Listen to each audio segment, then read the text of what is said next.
Сәлем, бұл заманмен кестелеу курсы. Бұл видеода Welcome бағдарламасына картинкаларды жүктеу жолдарын үйренеміз. Кеттік. Бірінші әдіс, егерде картинканы компьютердің өзінде болса, ол үшін сіздер мына батырманы басасыздар. Кез келген картинканы таңдайсыздар да, открыть деген батырманы басасыз. Мінекей көріп тұрсыздар, картинка Welcome жұмыс столына шықты. Екінші вариант, егерде картинка интернетте бар болса, интернеттен керек картинканы тауып аласыздар. Мысалы, бұл жерде ою-өрнек, содан кейін мышканың оң жақ батырманы басасыздар. Меню шығады, менюда копировать картинку деген бар болады. Соны басасыздар. Қайтадан Welcome-ға өтеміз. Одан кейін правка және вставить деген батырманы басасыздар. Мінекей көріп тұрсыздар, картинка ашылды. Егерде мынандай жағдай болуы мүмкін, картинканы жүктейсіздер, одан кейін осы екі әдіспен ашқыларыңыз келеді, бірақ Welcome ашпайды. Ол үшін не істеу керек? Welcome-да Corel Draw деген программамен бірге жұмыс істейтін батырма бар. Corel Draw программасына өтеміз. Оны мышканың сол жақ батырмасымен басасыздар.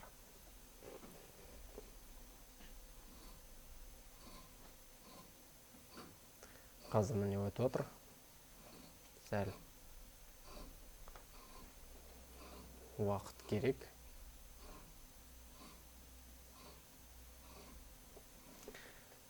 Мінекей Corel Draw программасына өтті.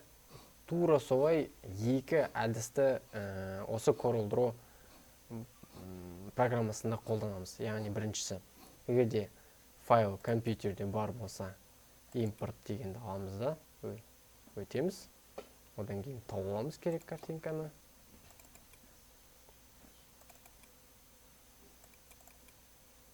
Мысалы, осы картинканы тауып алдық. Импорт деген батырманы басамыз. Одан кейін бізде осындай линейка пайда болады.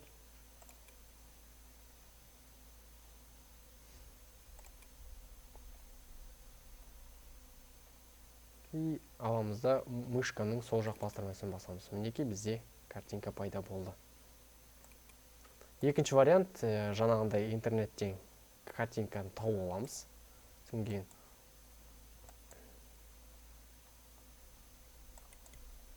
копировать етеміз.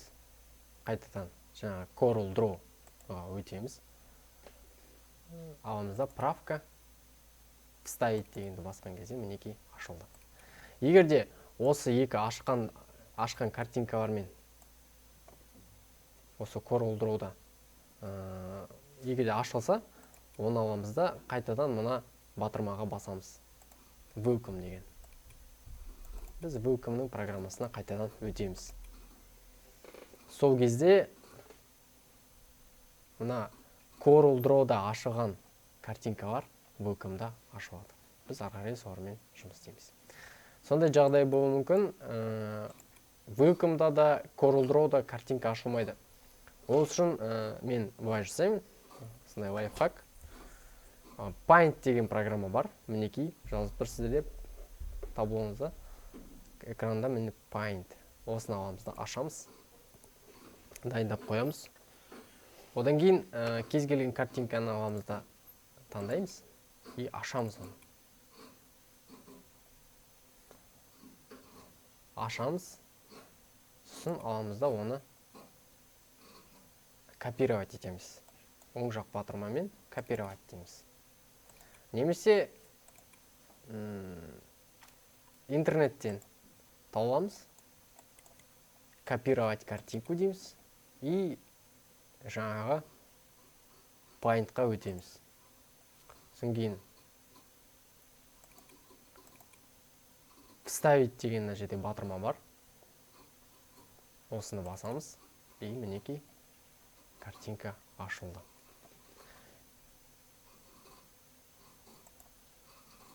Осы ашылған картинканы біз аламыз да